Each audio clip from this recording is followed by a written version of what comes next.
guys, ituturo ko ngayon for today's video kung paano kuhanin ang video sa TikTok na gusto nyo na hindi nalalagyan ng watermark or walang watermark ni TikTok.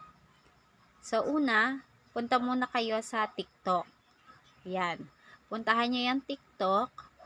Tapos hanapin nyo kung anong video yung inyong gustong kuhanin.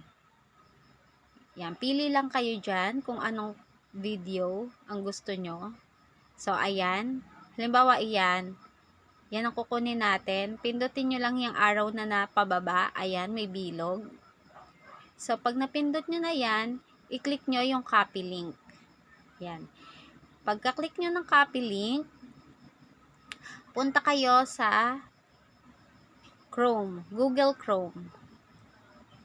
Okay? Pag nandyan na kayo sa Google Chrome, i-type nyo ang Snaptik. Snaptik guys, merong application yan. So, kung ayaw nyo ng apps, pwede naman siya sa Google Chrome. So, ayan. Click nyo yung Snaptik. Yan, TikTok downloader. Video without watermark. Yan, Snaptik. Click nyo yan. Pagka-click nyo, meron dyan paste TikTok link here. So, kung anong link yung kinapin nyo kanina, ipe-paste nyo dyan. So, ayan, i-paste natin. I-click nyo yung paste, tapos download. Click nyo rin yung download na nasa baba, yung color green. So, kita nyo, may mga commercial dyan sa baba. Ayan.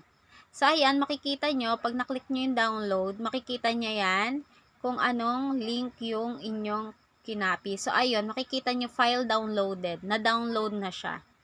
So, ayan, punta na kayo sa albums. Pwede na kayong pumunta sa albums, guys, kasi na-file downloaded na siya. Ayan.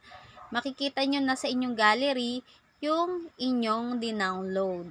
So, ayan, makikita nyo yung videos na kinuha nyo sa TikTok. So, wala na po siyang watermark. Ganyan lang kadali po ang ating video tutorial.